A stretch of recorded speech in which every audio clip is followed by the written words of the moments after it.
This video is your personal roadmap to getting a certificate of sponsorship. No two CV can apply for a single job. Hello, guys. Are you still in the UK but unsure on how to stay on a long term?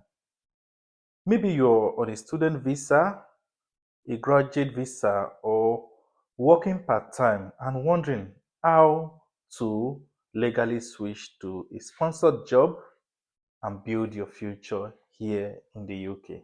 This video is your personal roadmap to getting a certificate of sponsorship for switching visas and settling down without leaving the country.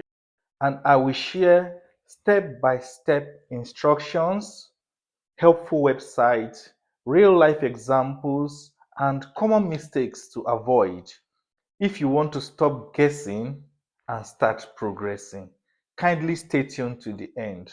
Let me start by defining what certificate of sponsorship is or a course. It's simply a unique code your employer gives you to confirm they are sponsoring your visa. You would need this to apply for a skilled worker visa, which allows you to work long term within the UK. And if you're already here in the UK, you will receive an undefined course, which means your employer can assign it directly to you without waiting for government permission. It is usually fast and digital, no paperwork drama, a very simple and straightforward process. Some of us may be wondering who can switch to sponsored job from inside the UK. If you fall under one of these categories, you can switch to a sponsored job without leaving the UK. One, if you're on a student visa after completing your coursework, a graduate visa, youth mobility scheme, healthcare visa holders, religious or charity visa, and if you are international graduate from the UK universities. So next I'll be sharing job hunting guidelines step by step, and the first one I would share is for you to use sponsor friendly job websites. There are lots of this website. I'll just mention a few. We have the NHS jobs. In this website, you have lots of healthcare opportunities with sponsorship. Another one is the visa jobs. For visa jobs, you look at website like the gov.uk website. You look at the dwp.gov site, and there you have 100% sponsorship ready roles available. Also, one that is less spoken about is the local council authority. They have lots of sponsorship opportunity that I would recommend you check it out. And we have the charity job also. There's a charity job website with lots and loads of opportunities. There's not ease jobs, and finally, of course, the most popular one is the LinkedIn jobs. And the LinkedIn, you see lots of opportunities, and in most of this website, you can search, you can filter by job role, by salary, and in some cases you can even customize your job search to jobs with sponsorship, and you're good to go. So having explored the websites, the search features, the filters, and all, the next step I'll be sharing is for you to check if a particular company can sponsor or not. For you to do this, you have to go to the UK sponsorship list, which is downloadable. And if you download this list, you can open it either using an Excel, Google Sheet, and there you're able to search for company names, and most preferably you use their legal names and not their brand name to search for companies that sponsor. And for me, one that thing that has worked really well for me is whenever I see a job advert, good job, even if in some cases they may not specify if it's going to be sponsored, if they're going to provide sponsorship or not, what I first of all do is check out the company. Is this company in the sponsorship list? If yes, I go ahead and look at the salary. If the salary is within the threshold, I go ahead and apply for such role. And in some cases, they may advertise these roles and not specify that they're going to provide sponsorship, but there are so many that specifically they will state it in the description and all that sponsorship is available. So I'll move over to step 3. And for step 3 is networks matter. You don't just apply for jobs, you have to connect with people, you have to attend job fairs at universities, councils, and various places within the UK. And you have to look at other groups that you can join within the LinkedIn. Within the LinkedIn, there are lots of groups, lots of pages you can follow or join and become a member to get top information about job sponsorship. We have the visa sponsorship job in the UK. We have the UK job opportunities with work authorization support. We have the UK NHS official jobs and lots of pages that you can explore. In these groups, they share information about sponsorship opportunities, and it also gives you an avenue to come together in a group of with groups of people having similar challenges, looking for course, looking for job with sponsorship. Practical tips are being shared in such groups and forum, etc.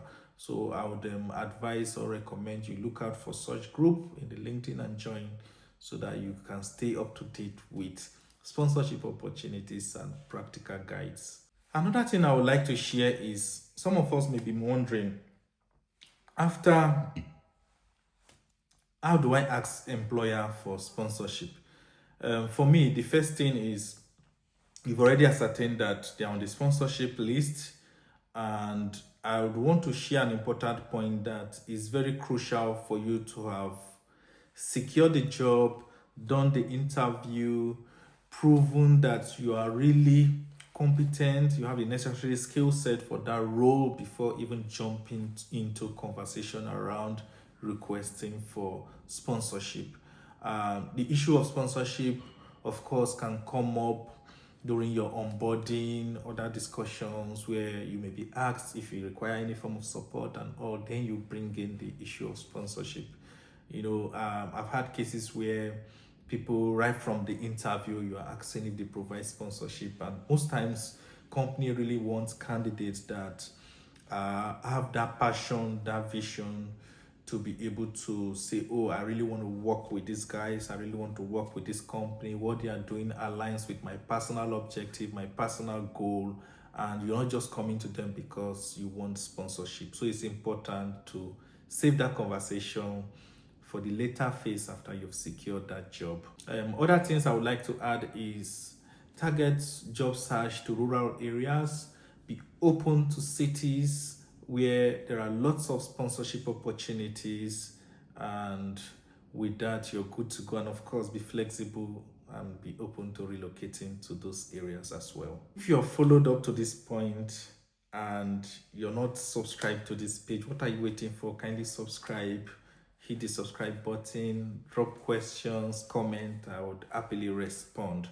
Also, from the beginning, it's important you have a very clear application strategy. For me, it's a game of numbers. I know quality application is crucial, but it's a game of numbers. You have to try as much as you can to have a clear plan for applying for these jobs. The more you do, the higher your chances of getting your sponsorship job faster. Having discussed how you will search for sponsorship job with sponsorship opportunity, you need to understand that a good CV and an excellent supporting statement, or some may call it cover letter, is crucial to land you that dream job. For the UK, it's important you have a CV that is formatted to 2 pages only. And other critical thing you need to look out for in your CV is, firstly, you have to match your skills to the job description, especially the person specification for that role that has been advertised.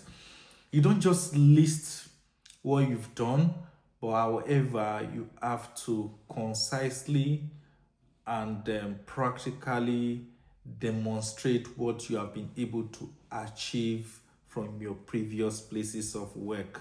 Um, and of course, it has to be measurable, it has to be smartly written. The bullet doesn't have to be too long, very concise bullets demonstrating what you've been able to achieve or where you have worked in the past. That's for your CV, and of course, it has to be tailored to the job application you're going in for. In a nutshell, no two CV can apply for a single job. You have to tailor it as much as possible to suit. You can also explore using CV templates from Reeds or UK IAD if you're unsure on where to start from. For the cover letter or supporting statement, I will always encourage you to use the star structured approach in demonstrating how you meet each of the person's specification that is posted on this role or advertised. For STAR, it stands for situation, task, action, and results. In the case of situation, you briefly describe the context or the background to the you simply describe the context or provide brief background to the issues or the problem that you have solved. You also, in terms of the task, you explain your specific role or your tasks in that situation. It has to be something specific to what you've done regarding that issue, that or that situation you are addressing for that particular skills or experience you're planning to or you're trying to demonstrate. For actions has to be the specific action you also took in the situation or the actions you took to address or complete the task.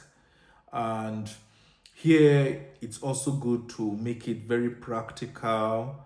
You can mention as much as possible actions. Also state clearly what tools, what skills you're able to use to address each of these actions that you're going to be listing out. And it's always good to have multiple actions listed, like I mentioned earlier. And it's important to use the word I statement. I did this, I did XYZ, etc. For the result part, you have to explain the outcome of your action, and it should be measurable. For example, 20% increase in sales in the last 3 months, 20% increase in sales in the last 6 months could be a very good result to show when demonstrating this. And lastly, there's something I usually add that comes like a bonus: lessons learned.